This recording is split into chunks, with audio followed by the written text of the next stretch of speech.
The Magnificent Seven came out in 1960, and it's one of the first cowboy movies that I ever became completely engrossed with.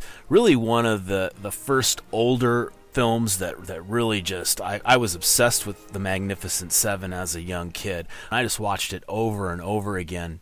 It wasn't until later on down the line that I came to discover that this film was a remake of a Japanese film made about 4 or 5 years earlier called The Seven Samurai. And the director was Akira Kurosawa, who is one of the all-time famous directors. And it wasn't until, really my late teen years that I discovered The Seven Samurai.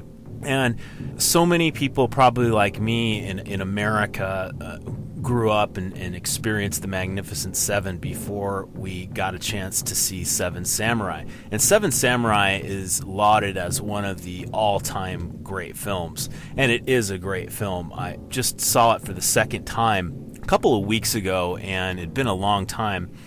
And I want to just kind of talk a little bit about the Seven Samurai and how it relates to the Magnificent Seven, because the Magnificent Seven is a great film in its own right. And though the two films are very similar, the Magnificent Seven basically copied the whole screenplay, essentially, of the Seven Samurai.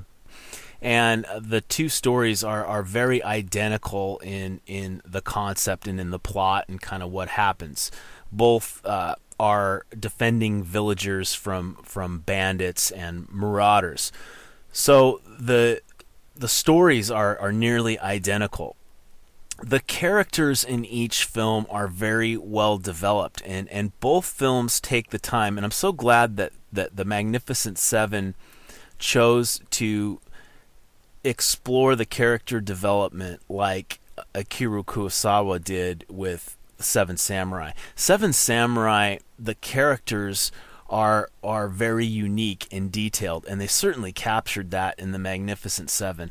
Magnificent Seven, what a cast! I mean, Yul Brynner, Steve McQueen. You had Charles Bronson and one of my favorite old cowboy guys, James Coburn. Absolutely love him.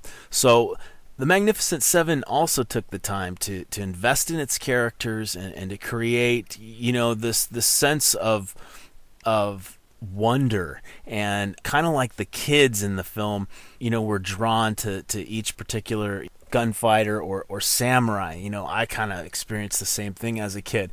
Both films realistically showed the heroes go down, and they both centered around the concept of honor. And what's so awesome when you see both of these films together is how they took the same idea, and they are essentially the same idea and concept, and thanks to Kurosawa, but they put their own unique cultures to it. We had the cowboy version, which was the, really the American samurai version with the 6-shooter, and you had the samurai and the code of conduct in the Japanese version. The culture influences each respective film, and I really love to look at these two films from a cultural point of view and see how, although they are culturally different and characters are unique in that way, they're extremely similar, and how the concept runs deeper than the ethnic group or the culture that you're viewing this film. Some stories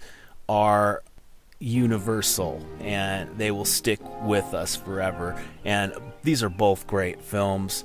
The one thing that I love about the Magnificent Seven that just really moves me is the music. I mean, they went all out on this score. It's such a great score.